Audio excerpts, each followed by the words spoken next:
Minecraft is an interesting game. There are plenty of very useful items and plenty of very unuseful items. But the goal of today's video is to make those unuseful items useful, which could be useful advice if you have lots of unuseful things that you want to find uses for. Or this whole video could be useless and you could be wasting your time. Or this video could be useful and you could be useless. I think this has gone far enough. The glow squid is a little bit pants, isn't it? I mean, it sounds nice and it looks quite pretty, but it doesn't actually glow. And I think we can all agree, yeah, that's pants. You deserve to die. So my idea is I want to make the glow squid actually glow, which could be easy. I could just stick an end rod inside of it. That's not very interesting. It sounds quite painful for the glow squid. So instead, I want to kind of make a glow squid light switch. So this little area here goes from having no squid and no light to having light and a squid. All right, here we go. So this is our little pool of water. So this is where our glow squid is going to be living. Seems very happy. How have you managed to kill yourself? What are you...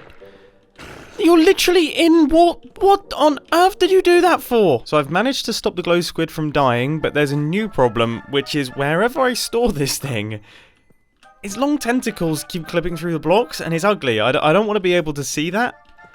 So we're going to have to kind of store this glow squid somewhere actually further away than I expected. I genuinely thought this would be easy, and I think it is going to be easy with the use of soul sand and various different water dispensers. Oh my goodness, what's going on here? Why is my glow squid now flying? Is this... this looks kind of wrong. Are you going to die? Right, I'm hoping this works and the glow squid doesn't do anything hugely weird. The idea is when we switch the light on, these two water dispensers will allow the glow squid to go upwards, this block will move out the way, and the lights will turn on, putting our glow squid into the correct spot. And the opposite should happen on the off. So here we go. Currently we have no glow squid and no light. Flick the lever. No glow squid and light. Oh, what a mess. Back to the drawing board again. Finally, I think this thing might be done. I swapped out all the dispensers for piston extenders and block swappers and things, and now I have an actually functional glow squid. Look, I flick this lever, our glow squid pops up, and all of the light in the room turns on. It is this guy right here. He is the one who is providing the light to this area, and when I flick the lever again, light turns off. Glow squid disappears. An actually glowing glow squid. Sensational. What about the fletching table? Other than almost rhyming with sensational, the fletching table, it doesn't really do anything. Now, a regular Minecraft player might accept that as the reality of a fletching table, but I am not the regular Minecraft player. I am going to make you do something. By my hand, you shall fletch. And table. Okay, you seem to have that covered. The idea is pretty simple. I'm just going to throw down a stick and a piece of flint. How do you craft an arrow? I've always just had skeleton farms, so I've never needed to do this. Yeah, that is what I expected. So yeah, throw down a stick, a flint, and a feather, and an arrow will be dropped out to you. So this is the item sorter that is going to detect our various different ingredients. Now this dropper at the end here is in case you drop something like a piece of wool into the system. It will make its way to the end and just be shot out through the floor. Essentially, it will be rejected so that you don't lose any of your stuff, but also so that it doesn't back up the system, preventing it from working. And then over here is going to be our dropper for the actual arrows themselves. I imagine this might just work. Okay, first things first, let's chuck something stupid into the system. And it has been rejected. That is perfect. So that's the easy part done. Now it's time for the slightly more complicated part. So we throw in the ingredients for an arrow. And we get ourselves an arrow. That is ridiculously satisfying. This is genuinely something that I would build in a Minecraft base. It's completely pointless, but also kind of exciting. Minecraft giants. Now, I recently played around with these guys in my What If Giants Could Do Redstone video, but I don't know if this is a use for them, even if the entire build is ridiculously cool. I mean, look at all those cows. It has a cow explosion chamber. How many builds have cow explosion chambers? Apologies, I'm getting a little bit distracted here, but I genuinely think I have a use for Minecraft giants in survival Minecraft, which I know is a little bit of an issue because you can't actually acquire Minecraft giants in survival Minecraft, but if you could acquire Minecraft giants in survival Minecraft, this is probably how I would use them.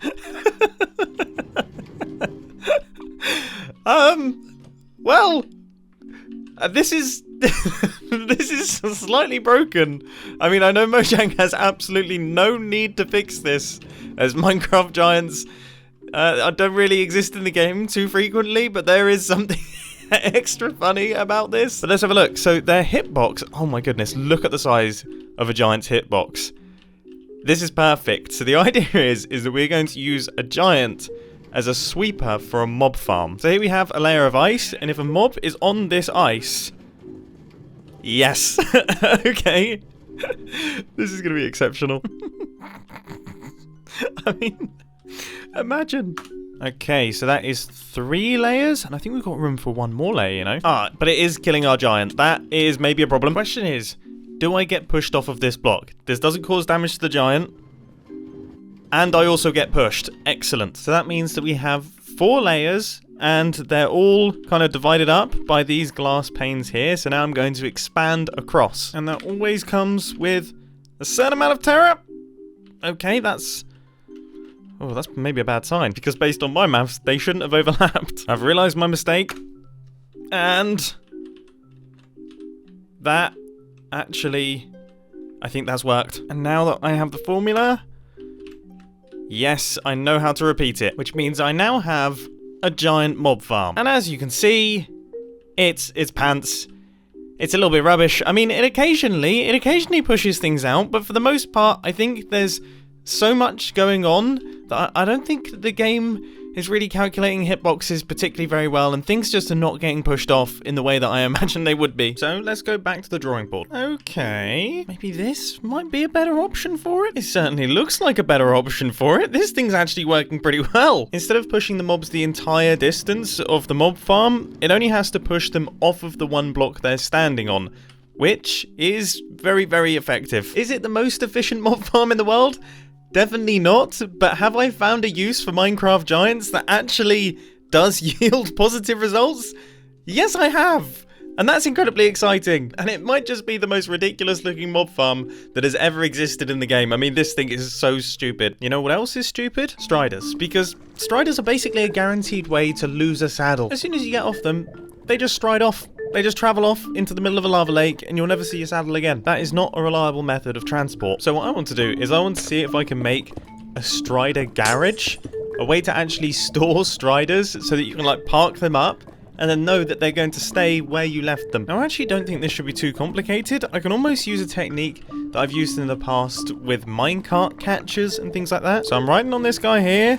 I walk through, and I mean, the strider does seem to be kind of stored. I've stored the strider. There's no way that works.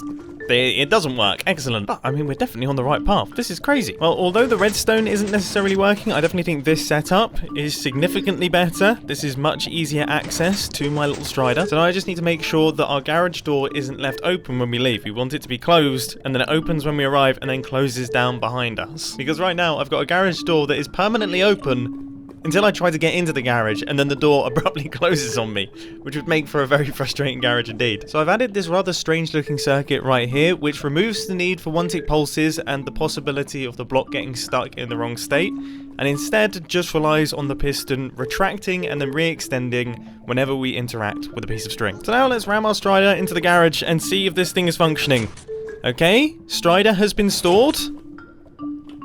Strider successfully stored in the garage. He's not going to go anywhere, even if I have my little fungus on a stick. He is not moving. This is fantastic. I hop on the strider, and I can leave. I have made striders useful. And I'm going to be honest, this is a really satisfying little redstone contraption. Like, this is really fun to play around with. So let's move on to another useless thing. A very recent addition to the game, the chest boat. Who on earth is going to use a chest boat? Please tell me down in the comment section if you have managed to actually use the chest boat for its intended purpose, because I can't think of a single situation in which I would actually need this thing. Oh, this is quite satisfying though, but I guess I could do this in a regular boat. There is, however, one potentially slightly unintentional use of the chest boat though that is incredibly powerful, and that is the fact that you can actually put a chest boat in a minecart, which, yeah, definitely looks very weird. You can even ride in the boat that is in the minecart. There's no way to control direction, and it also looks very weird. You can also use this to put chickens inside of the boats, inside of the minecarts, and then they will just travel off to infinity, which I think we can all agree looks very, very weird. Goodbye. But thanks to the larger hitbox of the chest boat, there's actually a number of technical applications for this that a lot of members of the technical Minecraft community have already covered, but this is a really good example. The chest boat's hitbox overhangs both sides of this central minecart rail, which means that both sides of the furnaces get filled up with items. This is very cool and makes the chest boat very much not useless. Which brings me back to the start of the video. I guess, yeah, I mean, if you like writing things that are pink, this is useful. Or things oink. Things that oink, if you enjoy the sound of... Yeah, I got nothing.